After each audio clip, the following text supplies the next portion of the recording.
Awesome. Good afternoon, everybody. We are here for the CINC community hiring, recruiting, and hiring an in-house ISA.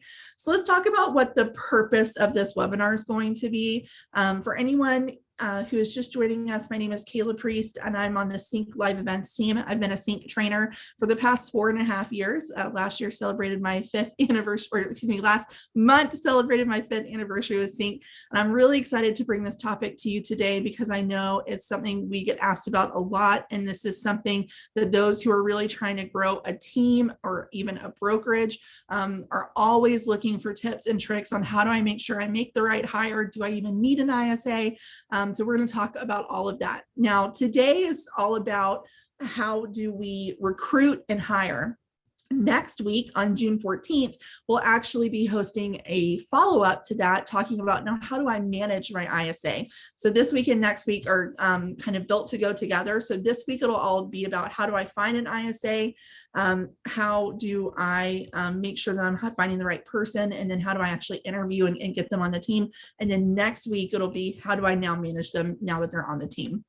So some of the questions and best practices that we'll be covering today is how to know if it's the right time for you to hire an ISA, what you need to know before you even start advertising the role. So if you decide, yes, now's the right time, we don't immediately go out and advertise. We have some things that we've got to figure out first. We'll talk about different resources for recruiting. We'll even talk about how to interview better and some best practices around those interviews. And then also briefly talking about onboarding a new ISA. We'll go more in depth on that next week, but this week for today, we will kind of talk a little bit about onboarding and what to keep in mind. So I want you to kind of get into the mindset of this is going to help you start thinking about the process of hiring an in-house ISA.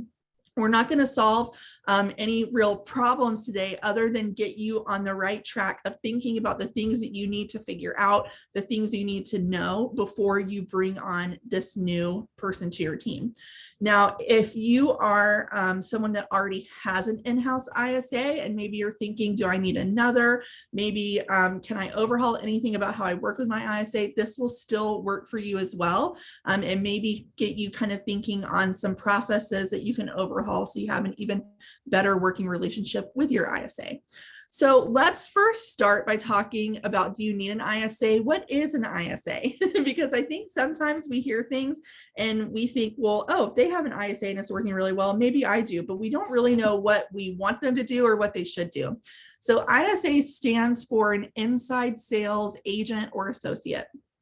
Inside sales agent is what we'll go with today, but really they mean the same thing. You can have an ISA that either makes outbound calls to leads or prospects, meaning that your internet leads, your people who you need to follow up with, they're making outbound prospecting calls, or they can even take inbound calls. And some people will differentiate and say that some are OSAs for outbound calls and ISAs for inside calls, but really it can be either or.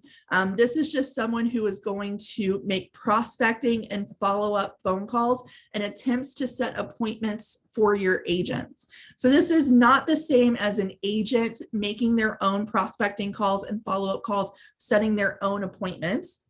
This is a person whose sole job is to make these either, again, outbound or to take those inbound sign calls, for example, and set appointments for the agents on your team. So when we're thinking about, do I need an ISA, it's best to start first by considering your current business structure. Now, we'll get more in depth on what exactly an ISA can do for you, on this webinar and the one next week where we dive a little deeper. But it's nice to start thinking, okay, do I need someone to help me make phone calls at this time? So considering your current business structure is our first step. Are you currently a solo agent or do you already have a team? Whether the team is you and another agent and you're both in production, or it's you as a team leader and you have 10 agents under you that are in production, or maybe you have a very large team and you have, say, like 20, 50 agents under you. We have to think about our current business structure before we start thinking, who do we want to add? So this is going to be really dependent on what your current structure looks like. But for solo people, what we really find is that an ISA is not a great first hire. So if you currently, again, are solo or have that small team of 2 or 3 and you're all buyers or listing agents or both, then maybe an ISA is not the best first hire. And I say that because the best first hire is often someone who can take admin tasks off of your hands. In other words, paperwork to help you structure things in the office. Maybe it's someone who is going to manage your calendar. It's an admin is typically the first best hire, because then that frees you up to do more of the prospecting and setting appointments, and then actually going out and of course holding those appointments and doing all your showings and your listing appointments and so on. So if you're solo or currently have a team of say like 2 to 4 agents, you're all in production, and admin is typically your best hire. That's why my second question I have here is, do you have an admin? If you don't, look at that being your first hire. If you do already have a small team of agents and you have an admin, and let's add another layer onto it, you're finding that your lead flow is such that you're having a hard time making your prospecting phone calls. Maybe you set a goal for yourself for the amount of dials, the amount of contacts that you want to make in a week, a month, a quarter, whatever that may be. And you're finding that you're having a hard time meeting those. And you already do have an admin that has taken those more administrative tasks off of your plate. Then that is the time we might want to start looking for an ISA. You need to have a really stable business to consider adding an ISA. And by stable business, I mean you are consistently doing, say, like 2 to 3 deals per month. You maybe have a consistent year over year revenue goal that you are meeting. So we need to have a really stable business. So we're bringing someone in who's going to help us scale up, and not someone who we're going to have to completely restructure for. Or maybe where we have the money to pay them 1 month, but not the money to pay them the next month because our business is going a little bit up and down. So there are things that you can do to get your business more manageable and even before we look at hiring anyone else. And that would be like coming to CINC, really getting your processes down and making sure that you have that repeatable, smooth business month over month, so you can take on the responsibility of training, managing, tracking with this person, and being that boss. Now, if you're a larger team and you are maybe out of production and you have solely like team leader and you're kind of solely building that team, do you have time to train and manage another person? So we really have to look at our current business structure before we start adding. And again, this slide is difficult because we've got people that use CINC that are new to starting a team to mega teams, right? And so where you fall on that spectrum, there's no right or wrong kind of where you are right now, but there is a right or wrong time to start adding people to the team. So when I said earlier that we want to start thinking, getting ourselves on the track to hiring an ISA, these are questions that you need to think about first. Make sure that you have all this information and everything is locked in. And then if you said, yes, I already have a couple of agents, yes, I have an admin, maybe you also have like a transaction coordinator, maybe now, yes, it is the time to start looking for an ISA. And if you say, okay, now that I've thought about this, I do need an admin first, or excuse me, I'm not having a hard time making my calls right now, and maybe not now is not the time for an ISA, but how can I get there? Again, that's all about maybe more going to CINC University, getting your processes locked in, making sure that your scripting is really tight and that you are getting yourself to the point where then you can look at hiring an ISA or bringing them onto the team. So once we've decided, okay, yes, now's the time, whether that's next week or it's in a few months when you're able to get your processes all locked in. We've decided, yes, it is time to hire an ISA. Let's talk about what you need to know before you even start advertising for this position. So we've already answered the questions about it's time to hire one, but you really need to have these things down and set before you even start putting out feelers looking for applicants. I've said it a couple of times now, having your processes down to a science is really important because we need to be able to effectively train this person when they come. And if they are joining the team and there's not a process in place, or maybe one agent does things one way and another agent does things another way, and maybe there's not really a strong leadership presence from you or a team lead, then it can be really difficult to bring a new person into that and have them actually work well. So how will the ISA fit into your current team and process? And so things to start asking yourself about that is, will the ISA be the first person who gets those leads? And they will be making all of those initial calls to someone. They're going to be calling them quickly. They're going to be working Monday through Friday from 8 a.m. to 2 p.m. And they're going to make these calls. And then when they set appointments, they're assigning them out to the agents. Or as some teams will like to do it, the ISA will be the first person to get that lead. They will make the first contact, and then they will actually nurture that lead as well until they're ready to go out and have that first listing appointment, have that first buyer, consultation, or maybe they're already pre-qualified and they're going out to see a home. And the ISA can nurture that lead and then assign it out to an agent. Or do you want your agents to also continue to prospect, and the ISA and the agents will all be able to work from the same pond account, for example? So I wish we had time during today's webinar to go more in depth into all of those, but I want to kind of just set the mood here that there's no right or wrong way to do this. But you need to have it really clear in your mind and out. More than that, you need to have it written down so you have a handbook for how this person's role is going to work, but you need to really understand how's the ISA going to fit into your team or process. Now, if you want to know a little bit more about any of those, maybe we can look at adding an additional webinar to this series outside of the two that we already have. However, this is really for you kind of to decide. And if you're a site owner saying, I need to know a little bit more about that, you can also talk to your CINC account manager about this too, asking just for some best practices, things that maybe their other clients have been successful with. So how are they going to fit into your team process? Are they going to do all the prospecting? Are they going to prospect in tandem with the agents? Are they going to only be the first contact for leads from a certain source, and other leads are going to go straight to your agents? Again, there's no right or wrong way.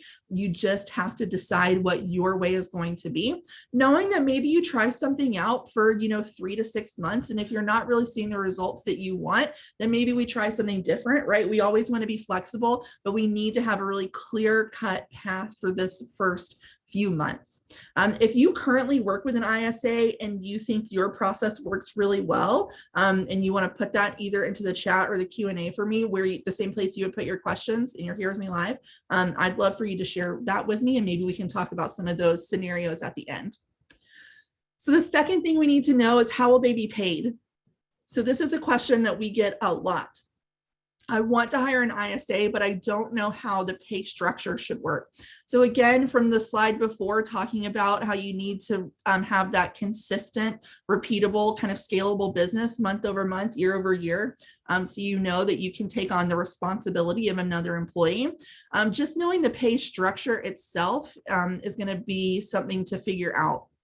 So some states will require that anyone who receives a commission be a licensed real estate agent, whereas some do not require them to be licensed. So you just want to do some work up front to figure out, am I in a place where this person will need to be licensed or not? Maybe you live in a space where they are not required to be licensed, but you would like them to be licensed. So that can be a requirement that you have, is after a certain amount of time on the team, it's the expectation that you are going to get licensed. And maybe that's even something that you pay for as part of their training. So that is going to be something that you have to decide is, or no, does this person need to be licensed or not? And if they do or do not, that's going to kind of play into how you can pay them. So let's just go ahead and we're going to talk about, I think, the most typical pay structure that I've seen and in the research that I've been doing. But know that, again, there's no right or wrong way to do this, but maybe this is where you can kind of get started and explore. So how will they be paid? Most real estate teams are paying an ISA a small base salary, and that would be anywhere between, say, like $24,000 to $30,000 a year. Again, knowing your finances will help you know if this is something that you can do. So they'll be paid, again, a small base salary of somewhere between $24,000 to $30,000 a year. And then the rest of their income would be made up on commission or getting paid out of the GCI from the transactions that they have been a part of. So in other words, if they were the first contact, they made contact with the lead, handed that off to an agent, whether right away or after nurturing, they would then get paid when that deal closes, anywhere between like 5 to 10% of the GCI. And that is going to make up their salary. So it's the base plus commission. I will say that from the research that I've done, I've found that commission only ISAs typically don't work very well because we really see people just having to be a part of so many deals to be able to make up a decent salary that they get burned out very quickly and they don't last very long. And what we really want is to be able to form a relationship with our ISA and not just burn through a bunch of ISAs every 3 to 6 months, because then they're never really getting up to their full potential. Because one thing to know about ISAs is there will be a ramp up period where we cannot expect them to be hitting their metrics and, being a part of closed deals, right after one after the other in the first several months. There is a ramp up period where they learn the script, they learn the CRM, they learn the process, and they really hone in and refine that. So we have to have that base to have the incentive to keep them coming back. And then being able to structure that commission based off of the closings.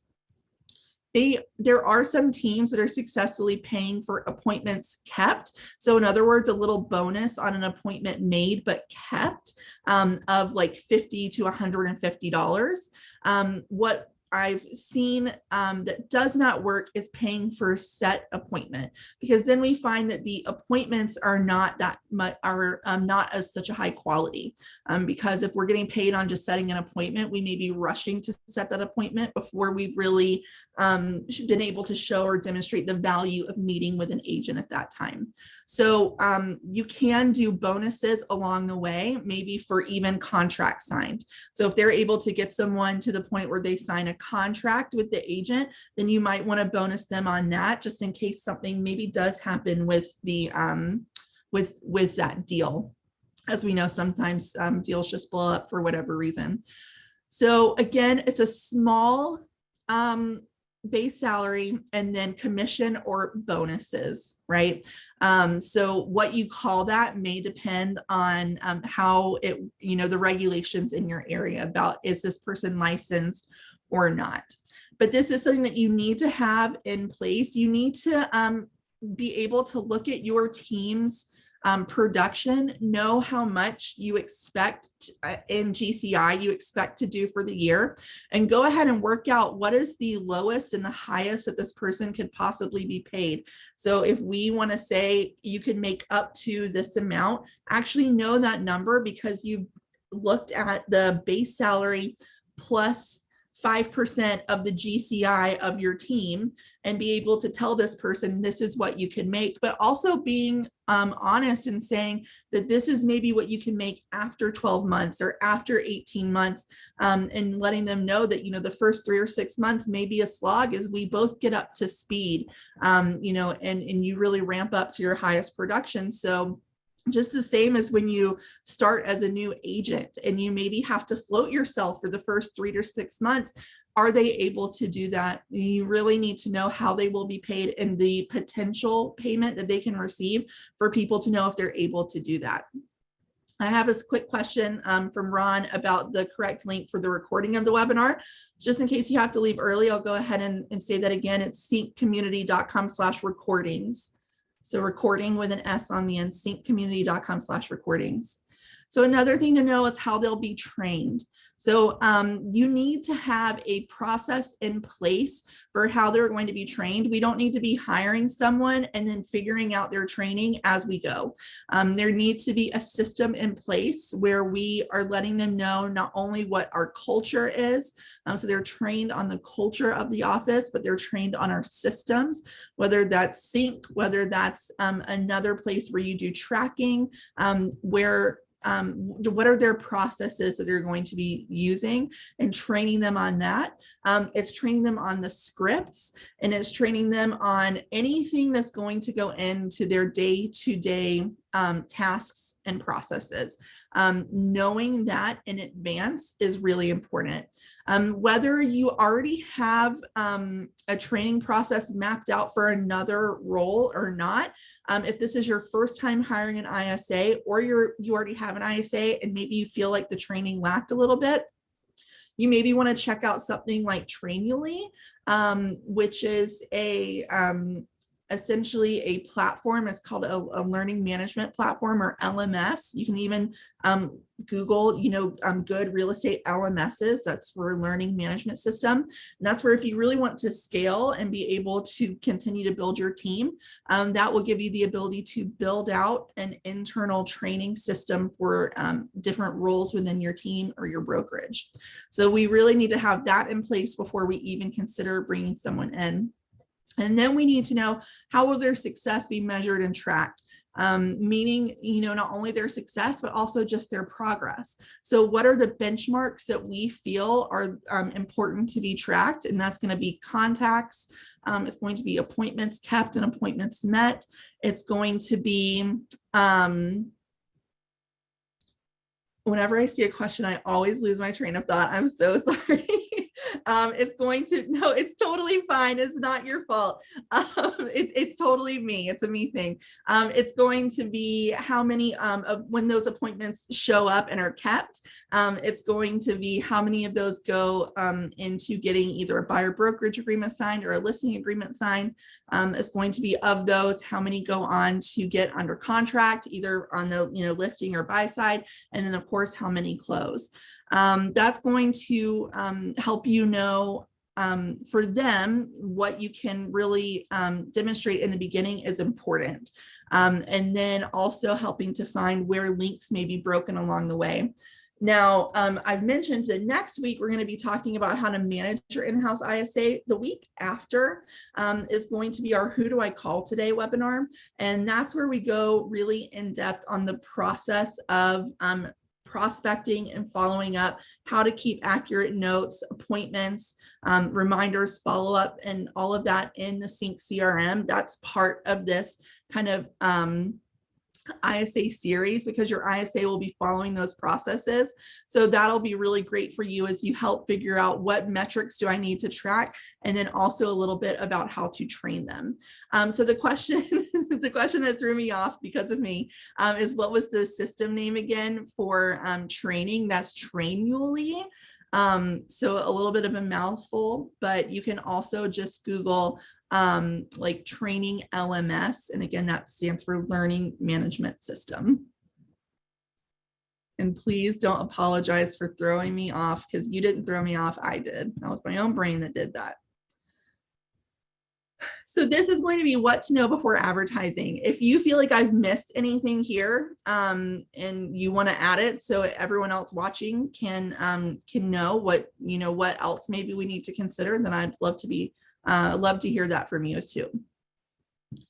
So now that we've got all this figured out, we've got ourselves in the right headspace of knowing these things about our team, having all of these things figured out. Now it's time to actually recruit someone. And that doesn't mean interviewing someone. This is truly, how do I get someone interested in applying for this job?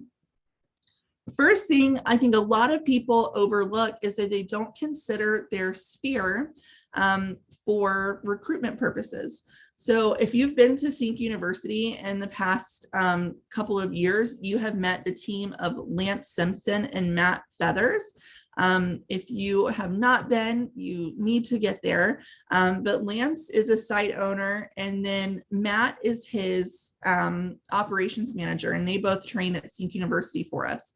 And Lance actually found Matt because he had sold Matt a house. Matt had been in sales before. He was new to the area, and they were able to make a connection and build a relationship where when Lance realized that he had this need on his team for an operations manager, he called on Matt. You probably have a Matt in your sphere right now. It can be someone that you've sold to before. It can be someone that's truly out in your kind of personal sphere, people that you know from past jobs, from the gym, from any clubs, organizations you're a part of. Maybe it's just people that you know from somewhere in your past that you know have a great personality, or reaching out to your sphere and saying, who do you know that fits these traits? So that's a really great place to start. And that's, of course, free. We're not having to pay to reach out to our sphere and ask for their referrals. If you do want to, of course, then put out some more professional feelers, then you can post and also find, and when I say research on this slide, I mean you can be looking on these sources for resumes that have already been posted. But places like Indeed, LinkedIn, ZipRecruiter, and there are many others out there, but you can pay a small amount typically to increase the reach of your posts. So you can actually do some advertising where your job will be either emailed out to someone that they feel it might be a good fit with, or it will even be advertised on their site. So that is a way that you can get more eyes on it, and really to get a big enough sample size of people to, not only look at their resume, but also potentially meet them. You really should be doing both. So considering your sphere, but also post on Indeed, LinkedIn, ZipRecruiter, one of those that you really feel fits what you're looking to do. You want to do both of those when we're recruiting. Now, I get a lot of questions about what should the job post even say. There's a ton of information out there about what an effective job description or post has involved in it. But here's just a quick little discussion about what to include in the post. Of course, we want to have a job description, and that is going to be that they are making outbound or taking inbound calls with real estate leads. It is making notes and setting appointments in a CRM. It is any of those day-to-day tasks, tracking your numbers, attending meetings, whatever it may be. You need to have every part of the job description mapped out. And then, of course, you always want to include in other projects as assigned. I'm not saying that we're going to have our ISA also, setting up for our buyer appointments that are coming in. I'm not saying that, but we may eventually, we may have like a call night and we ask them to attend. So you want to cover your bases a little bit by having that other projects as assigned. You want to have requirements. If you want this person to have direct sales experience, and you want to put that in there.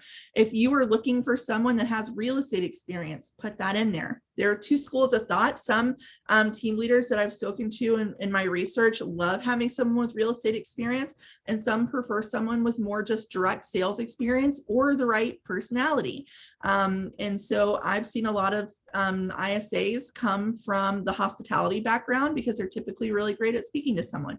So you get to decide what's the requirement for you. Do you want them to have real estate experience, or do you maybe want them to not have bad habits, or maybe coming from a real estate background where they learn some bad habits? You get to decide what those requirements are, but make sure that they are outlined in the posting.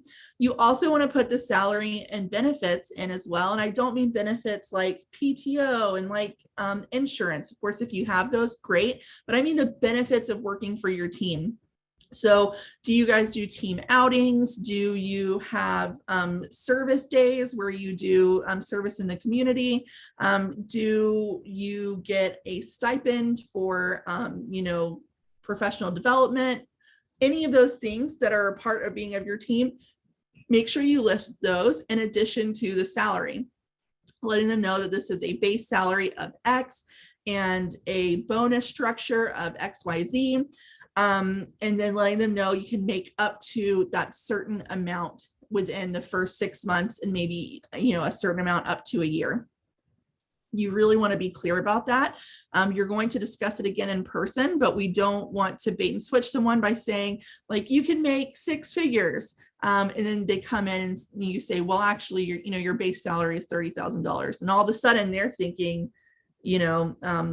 that's not what I signed up for. So we just want to be upfront and clear about it. And then information about your team. Your team is made up of what roles, you have done X amount of production in the past year, what are your core values. Really let them get a feel for what it's going to be like working for your team if they were to get the job.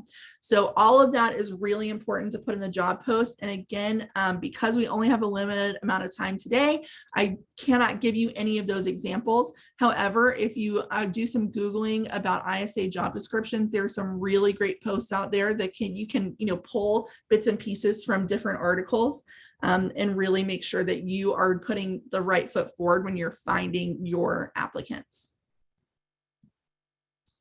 So interviewing a potential ISA. Of course, different brokerages have different methods of interviewing. So I know that there are some brokerages that have a structure or a process for their interviewing. If you maybe have an independent brokerage or your maybe bigger brokerage does not have that much of a structure, you may be looking for the right and wrong way to interview someone. Maybe you do have a structure from your team or brokerage, but you do have some flexibility. So let's talk about some different things that you maybe want to cover when you're interviewing for an ISA, especially if you've never interviewed for an ISA before, because the things that you're looking for your ISA are going to be a little different than the things you're looking for with an admin, a transaction coordinator, another agent, operations manager. Like all of those are going to have some different questions that are asked and things to figure out. So things to consider for your ISA is going to be the personality traits, and possibly you want to use a DISC profile. Now, I know that the DISC profile is pretty big in certain real estate circles and in others it's not. So I'm not going to spend too much time on it, but let's talk about what it means and why it's important for an ISA. The DISC profile is essentially ways that people communicate, the ways that they communicate, and the ways they like to be communicated with. It has some personality traits tied into it, but it really is about communication styles. So that's why DISC personality is really great for agents and ISAs. So it stands for the 4 different personality types, which are D for dominant, I for influencer, S for stable, and C for conscientious. And if you do any research on this, if you're not familiar with it, you'll see that there's a circle divided in 4, and you'll fall somewhere on that circle for D, I, S, or C. So someone can be a mix of 2. Like me, for example, when I first started at CINC, I was an S personality. And then when I was tested again about 4 years later, I was an IS. So you will kind of change over time as you flex and learn new skills. But essentially, there are a couple of personality types on that DISC profile that ISAs or that successful ISAs typically have. Now, a lot of them have a lot of S and I personality traits. But we also see ISAs being great if they have some of the D personality traits. So let's kind of break down what that means. An ISA has to be someone that can quickly build rapport with someone, that's tenacious, but also likes process. So we can't say if you hire an SI every single time, they're going to be a great ISA, because maybe they lack that tenacious, won't take no for an answer type of attitude. We can't say anytime you hire a full like D personality, someone that's super dominant, they're going to be great, because maybe they lack that kind of chit chat, like to get to know people type of thing. So I'm not saying if you definitely hire this personality type, they're always going to do a great job, but we want to be looking for someone that has a nice mix of all of those things. And they just so happen to be often SIs with a little bit of that D tenaciousness. However, that being said, I've spoken to many team leads that have CS personality types. And they work really well because their why for wanting to be in real estate or wanting to be an ISA is strong enough that it pushes them to be able to do those things that maybe make them uncomfortable, right? They're comfortable getting uncomfortable. But if you can have someone take a DISC profile as part of the application process, that can be a really great way for you to start to get a feel for what their personality may be before you even meet them. And so that's also kind of leads us into the next point of getting creative is maybe in the posting you have, if you're interested in this role, here's what to do. Go to this link and take this profile, take this test. And maybe you also have them call a certain number and leave a voicemail answering a certain question. So you can see, number one, can they follow directions? Number two, we can start to learn their personality type. And number three, we get to hear them and how they sound on the phone through leaving the voicemail. And that's before we even decide if we're going to meet with them. Tony Robbins' website actually has a free DISC profile test. So you can actually just grab that link and send it to them and have them take it and maybe reply with their results. Or if you're using as we were talking before about the different places where you can advertise, I believe it's ZipRecruiter, but I could also be very wrong with that. One of those also has a DISC profile type of questionnaire built into it. So when someone applies through that link, they would be able to immediately take that personality test. So again, there's a couple different ways we can go about it, but just getting creative with how we really start to weed people out will also give us better interviews, because we're already going to know a little bit about this person before we even meet them.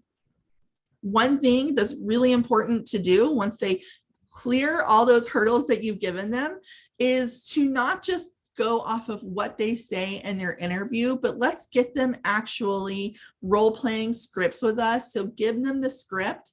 Of course, if you've come to CINC University or you've attended the role play and scripting webinars that happen bi-weekly, you know the CINC script very well. If you don't, highly recommend you learn it because that is where we see agents having great success, is using that script. So introduce the script to them, explain to them why it works, and then actually role play some calls with them. Maybe you even have them call an agent who's comfortable role playing as a buyer or seller, or maybe you're comfortable doing that, but actually seeing not only are they able to take this and make the script sound nice, are they coachable? Are they taking feedback well? Do they pay attention? Do they take it seriously?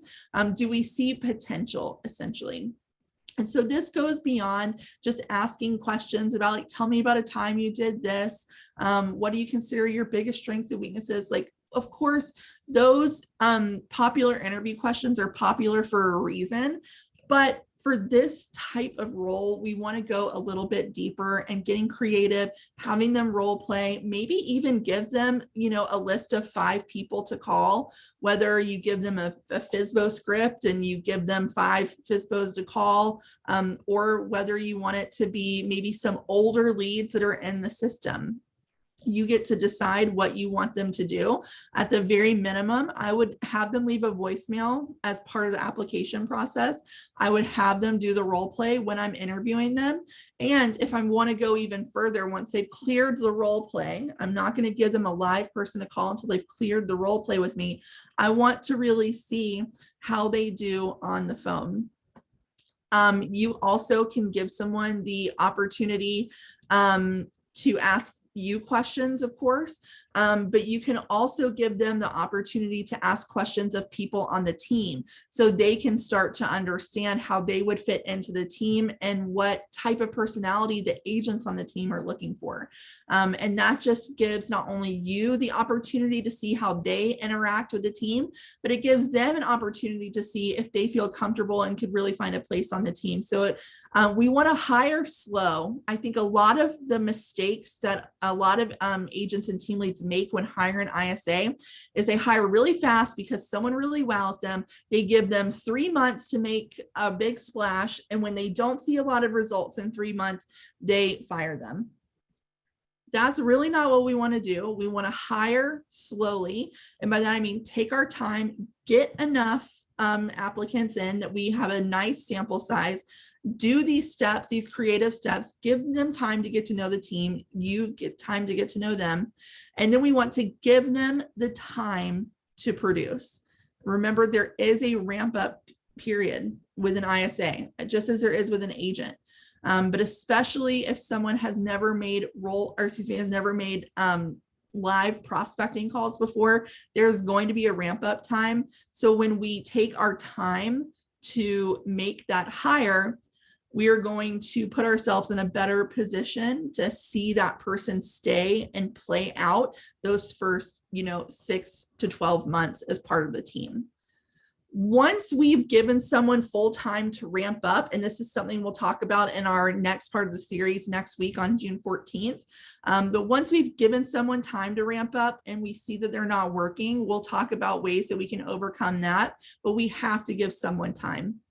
And that is going to lead us into onboarding an ISA. Onboarding simply means I've given them my offer, they've accepted, it's their first day. How do we get them started in that ramp up period? So this is the initial training. So one thing to know is that comprehensive training is ongoing. Proper onboarding is not 1 day or 1 week of training and then we let them loose and it's up to them to figure it out. Comprehensive training is ongoing, meaning you need to have a 30, 60, 90-day plan. Again, that's something that you can find out a lot more about with a quick Google and some research, but it's essentially letting them know, here's what you're going to learn and what I want you to accomplish in the first 30 days. Here's what I want you to learn and accomplish in the first 60 days. And here's what I want you to learn and accomplish in the first 90 days. And so this should be a progression. In the first 30 days, it's learning the script. It's maybe watching some CINC webinars. It's shadowing the different roles on the team so the ISA can understand how they fit in on the team. It is maybe doing some of your trainually things that you've put together. And then maybe it's, by day 30, you are making an hour of prospecting calls a day. And then we progress and say by day 60, I want you to be setting X amount of appointments per week. I want you to have attended CINC University. Maybe I want you to have signed up to get licensed. So we're giving people clear expectations right at the beginning and then getting their agreement by actually signing off on a handbook that has all of this laid out. By the time we get to day 90, it's going to be maybe not their full potential, but it is going to be maybe like 75% of their potential, meaning we don't expect someone to be fully up and running, fully on board in 90 days, but this gives someone a really nice foundation for them to continue to build upon. And why I say that comprehensive training is ongoing, at day 90, we don't set them loose and say good luck. This is when maybe we say, okay, now that you're 3 months in, how are you feeling? Do you feel like it's time for your goals to increase? Is there anything that's missing? Are there any gaps that we need to fill in here? And having that first 30, 60, 90-day plan makes it clear for you and for the new ISA exactly what's expected of them. And then when I say getting agreement, that's not just on the 30, 60, 90-day plan, but it's how many calls they're expected to make, how many appointments they're expected to make, all of those metrics we discussed earlier, up to how many closings we expect them to be in, stepping that up for as they ramp up, but getting their agreement every time the goal increases so they understand what is expected of them. Having CINC be a part of onboarding for an ISA is really crucial, the same as it would be for a new agent, because that is going to really teach them the why behind all of this. It's going to teach them why we prospect the way we do, why we follow up the way we do, and especially important for ISAs because of day 3, which is conversion day, where you actually go deep on the script, learn why it works, learn why we say what we say, and then actually see them setting appointments for the agents when they go home. And so that should be somewhere in the first, again, 30 to 60 days, because it's really crucial to lay that great foundation. But the shadow time is also important so they can see how the team works, how they fit into the team, and really the impact that their role will have. And so I think it's important for them to not only see time that the agents have in the office, but also go out on a showing with someone, sit in on a buyer's consultation, go to a closing if they're able to, but really let them see the impact that they have, so they can really feel like they're a part of the greater good of the goals of the team. So this onboarding is really important. You should have, if they're going to come and work in the office the first day, you should have a desk set up for them. They should have all the things that they need to get their job done there. Maybe even some swag from the team. So that goes from, having a computer, having a login to CINC, having a login to any of those other systems you use, having a phone that you're giving to them, knowing the number to it. Paper and pen so they can take notes, really having the scene set for them when they arrive is going to really set the onboarding on the right foot. When we have someone show up and we say, well, I guess you can sit here, or we don't have your computer ready yet. If you don't have all that stuff ready, then delay the start date until you do, because that really goes a long way to making the right impression with that new ISA. So I know today has been a lot of thinking, right? Thinking of getting us in the right frame of mind, making sure we're at the right part of our team structure to really start adding someone new. So with that being said, if there's any questions that you were hoping to get answered today that I either haven't touched on and you'd like to ask them, now's the time. And while I'm waiting for those to come in, I'll go ahead and just kind of do a quick recap and let you know what to expect coming up with the ISA series. So as I mentioned a couple of times, the recording of this will be at cinccommunity.com/recordings. If you want to register for the second part of this ISA series, where we talk about actually managing and your day-to-day working with an ISA, that'll be next week, June 14th. I believe also at 2 p.m. Eastern. So that's Tuesday, June 14th at 2 p.m. Eastern. And I'm going to have Courtney Carroll, who is an ISA and also manages a small ISA team, as my guest for that. So we'll be able to hear from someone who has both done the ISA job and also oversee some other ISAs, tell us kind of the ins and outs of working, the accountability, the processes, and all of that, so you can get a better feel for what it actually looks like. And then the week after, there's going to be the Who Do I Call Today webinar, and that's the process that you want your ISA to follow when it comes to CINC. So all three of those are going to be up and recorded at cinccommunity.com/recordings. But if you want to join them live, you can do so. You can register to do that at cinccommunity.com/webinars. cinccommunity.com/webinars is where you sign up for those topics. Now, I do have some other webinars happening this month that are on that page that are not part of the ISA series, but I also welcome you to sign up for those as well. One is going to have another couple of special guests where we talk about their favorite CINC features and how they use them on a day-to-day basis. So Ron asked a great question. Do you follow roughly the same outline for a virtual ISA? I understand the differences, but what has CINC experienced with virtual assistant or virtual ISAs? So I will say the outline is going to be a little different with a virtual ISA because you have a little bit less control over the day-to-day processes. So yes, you can advertise the same way for a virtual ISA. But the interview process is going to look a little different because you're not meeting with them in person. And then the training is going to look a little different again, because you don't have them there in person. So they can't do the shadowing. They can't, attend those appointments. They can't really see the culture of the office.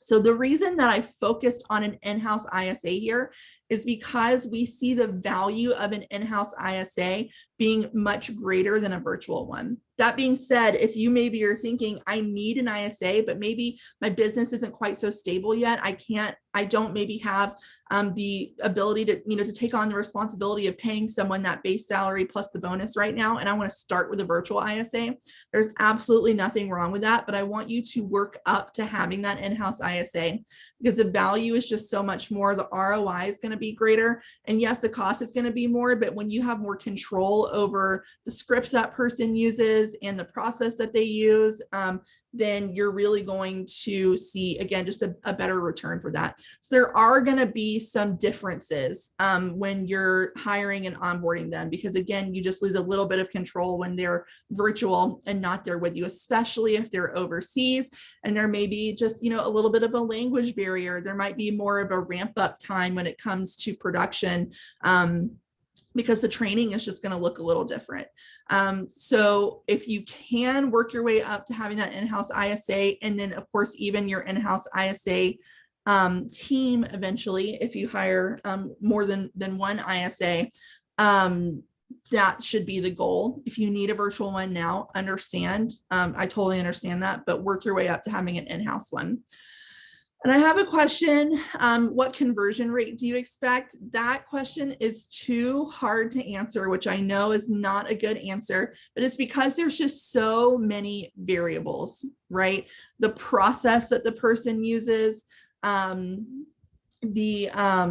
the skills that they have, like, are they going to be ramped up fully, in 6 months or a year?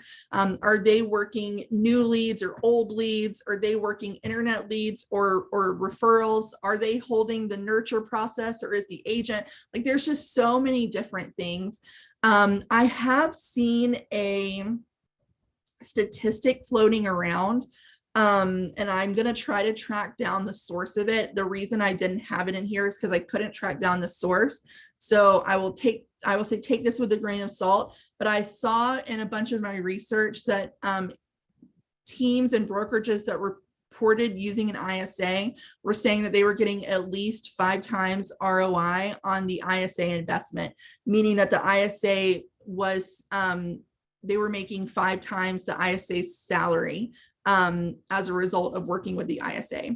So you should know your own conversion rate, whether that's, between 1% and 3%, which is typical. But again, the variables really come when we're saying, are we looking at leads that came in this year? Are we paying attention though to the leads we closed this year that actually we generated last year?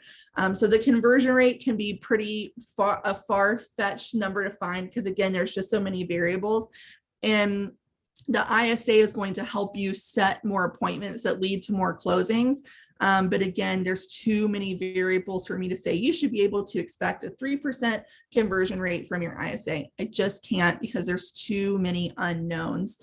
But when you have control over the metrics that they're hitting, that's going to help you get to the conversion rate that you need. So, if you have someone that's capable of more than you are holding them to, then of course the conversion rate might be lower because they are hitting their goals, but it's not what they could be hitting, right? So you just have to know what the person is capable of and really hold them to that, and really hold them accountable, which is part of what we talk about next week. So you get that maximum conversion rate that you're wanting. Thank you for asking that question. I wish I had a number to give you, but I hope you understand why I can't. Awesome. Well, it looks like we have answered all the questions. I really thank you for spending, what time is it? Oh, about an hour with me today. I hope I'll see you again next week on Tuesday, the 14th at 2 p.m. Eastern for the managing our in-house ISAs, working with them day in, day out with my co-host, my guest is the word I was looking for, Courtney Carroll. We're going to have a really great one next week. Again, that's at cincommunity.com/webinars. And if you want to watch the recording of this, it'll be up in about 24 hours on cincommunity.com/recordings. Thanks again. I hope you have a really great rest of the week, and hopefully I'll see you next week. Bye, everybody.